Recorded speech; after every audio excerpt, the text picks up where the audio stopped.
Hello, welcome everyone. It's been a while since I've done a read and review. That's purely because I've been having to think about what I want to do with my channel, and things are going places and directions in the way I like it and the way I'm wanting it to go. But I thought I'd come back to some read and reviews in the meantime, not with volumes anymore, but with issues. So instead of these being a weekly thing, these will be a monthly thing instead. But hopefully, during this time, I will be able to do every week a different issue from a different series. Like for instance, next month is the release of Crossover from Image and Origins from Boom Studios, and their books I'm really interested in, and they are read and reviews I want to do as well. So every week it'll be like issue 1 of that book of Crossover, and then next week will be issue 1 of Origins, and the next month we'll get issue 2, and so on. So it'll go like that from now on. But today I am going to be reading issue 1 of a new book called Heavy. This is published by Vault, a publisher I've never heard of, and the only reason I picked this book up is because in some of the little groups I'm on Facebook, and some of the people I follow on Instagram, they started to show off this book, and I looked it up, and the premise of it really interested me. So I thought I'd give it a go. This is, for your information, cover C of issue 1. I really like how red this is, and the kind of slightly silhouetted look on the main character, and it just looks really great. I will be and have already subscribed to this book, so I will be doing more issues of this, and I will be trying to get more of these kind of red covers to kind of just make things a bit more what's the word? Not streamlined, consistent. That's the word. So I want to kind of have all those red colours, and I think that'd be really nice to have on the wall or something. So I'm looking forward to that. But yes, so this is Heavy. Okay, I'm going to read the blurb on the back, just so we all know what we're getting ourselves into. Okay, so Heavy. Bill may be dead, but he's got a job to do. Welcome to the big wait, where folks who don't quite make the cut go to work off their debt. Everyone in the wait's got a job. Bill is a heavy whose job is policing the multiverse, making sure bad eggs get what's coming to them. He's on track to earn his climb and reunite with the woman he loves until he meets his new partner, the worst dude of all time. A story about the existential purpose of dumb boys with big guns. So this just sounds like a really fun kind of run and gun kind of book. From what I've heard and seen, I'm getting slight Punisher vibes. But we will see what I think after that. So what I'm going to do, I'm going to read this now straight away. It's going to speed through, so you won't have to watch me read this for 20 minutes. And then I will review it quickly and honestly, and right now with all the instinctual thoughts in my head. So without further ado, I'm going to read Heavy issue 1 from Vault Studios. Oh, actually, I need to tell you who's been involved, the team. Okay, so the writer is Max BEMIS, the artist is Eryk Donovan, colorist is Chris Peter, and the letterer is Taylor Esposito. So let's see how this goes. Okay, here we go.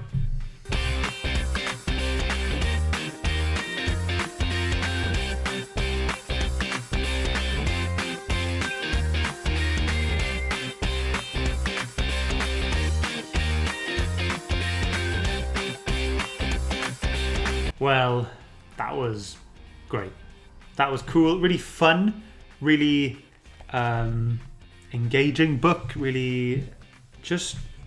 The writing's great. The art is great. In terms of the writing, it feels like Max BEMIS. I've never read any of his stuff before, but I'm wondering if it's something that he's written as if he was speaking. I don't know, or if he's just such a great writer that he's able to use the character, to speak, trying to give him that kind of who gives a shit kind of attitude, and I really enjoyed that. Art-wise, I got a lot of Scott Pilgrim vibes from the first few panels of the book, and the colours in it are brilliant. There's a lot of blues and purples and pinks, and I think that's really good in kind of giving a kind of supernatural vibe. Really enjoyed that. And it's just a brilliant, action-packed, fun, active, imaginative, clever book. Really enjoyed it. Let's see. Oh yeah, by the way, this is not for children. This is violent, gory, bloody, expletive. Yeah, so don't give it to a kid until until you think they're old enough to handle this kind of stuff. And there's also a penis in there. Yeah, a penis. And yeah, it's just great. Let's see. So Bill as a character is kind of like, yeah, like this Punisher, Deadpool kind of guy. That's the kind of vibe. He's like this Punisher who doesn't give a shit about anything, but then his inner monologue is quite sarcastic, quite funny. I like it a lot. Basically, so Bill is in the big wait, which is like a recruitment thing. I don't know. Everyone has a job in this place. So you've got like cherubics, influencers, teamsters, brokers, tokers, shockers, clockers, knockers, and the heavies. So all of these people are around and they have particular jobs. Do give a look. They do describe what the jobs are, so give this issue a look if you want to know that. You meet a few smaller characters. I think one is called Winnie. I think we might see more of her. And I think the main focus of this issue was the fact that Bill was tasked to go and kill Leonardo da Vinci, but not the one that we know. Basically a guy who decides to mass produce bizarre death machines to take over, and does take over Europe. For example, one of the machines he created is one that can literally yank out a man's colon. So he kind of gets like a bit of a power trip that he's made all these death machines, and he's in control of Europe. And yeah, this is where, and then you see him for the first time.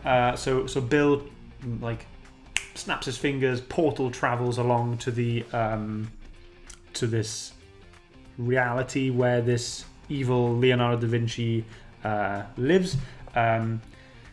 Epically and vibrantly and colourfully kills these guards, and then meets Leonardo da Vinci.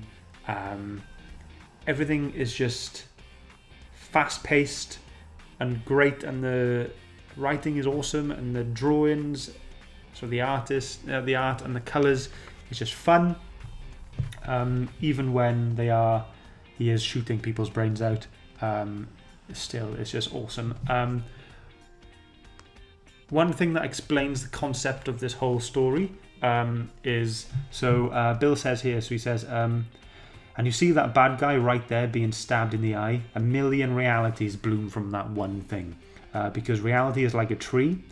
And then it says like the tree of possible realities needs to be pruned to make sure that the weedy stuff doesn't encroach too hard on the righteous stuff. So the weedy stuff, so the righteous stuff would be more like fruits. So they're trying to make sure that the weeds don't destroy the fruits. So it's kind of a cool way to think of Bill as in pruning that tree of all these multiple possibilities and making sure only the good ones happen. So that's quite good. And then you do meet Bill's kind of wife, but in a hallucinogenic Jiminy Cricket conscience kind of way. She kind of like helps him along, trying to keep him calm, but that's like after the missions.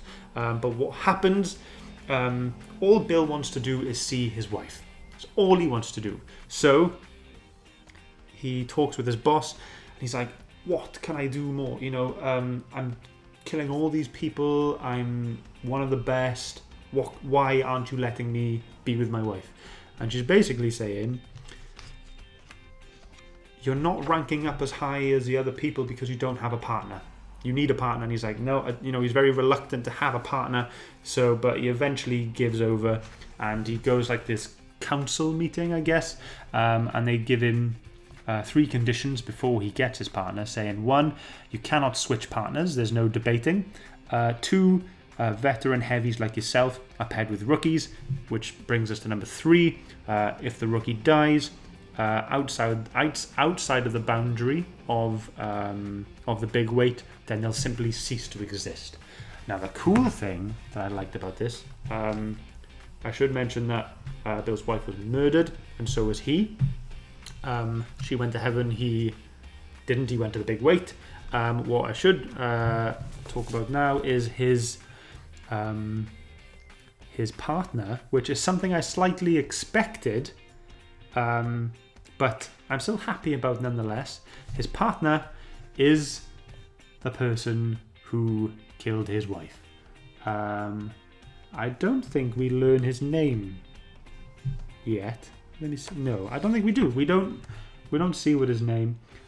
Bill just calls him the fucking Ratfink. So that's all. We'll call him Ratfink for now until we get his name. But basically, Bill is going to be partnered up with the man who murdered his wife, which is really interesting because he obviously wants to have revenge for his wife by getting at this man, but he can't because if he dies, he'll cease to exist, and then he probably won't get to see his wife because he won't be able to rank up. But that's it. I really enjoyed this book. This was cover C. I'll show you again. Cover C of issue 1. I'm going to try my best to get all the red covers like these. And I will be definitely looking more into this book. Actually, today, the 7th of October, is the release for issue 2. So that should be coming my way soon. Another red cover. So I'm really looking forward to getting that. And I will be doing that in the next couple of days, maybe next week. But yes, do keep an eye out for the rest of my content. I've done backstories with Phil from Comics Gaming Figures. I've done another one with Shane from Dawn of Comics. I've got some more lined up for some other comic enthusiastic YouTubers in the community. And I'm really looking forward to talking to them and seeing what makes them tick and why they enjoy comics so much and what brought them to the comics. So do keep an eye out for that content. I'm really looking forward to doing it. And that's pretty much me. Don't forget to subscribe, like, press the notification bell, follow me on Twitter and on Instagram at Scott Shelf, and you'll get some nice little pictures and updates from me, some things in the stories and what other things I'm doing with other YouTubers, and you'll see lots of stuff like that. So thank you for watching. This has been Heavy Issue 1 Reading Review. I've been Scott. I'll see you soon. Have a good day. Bye. Thank you.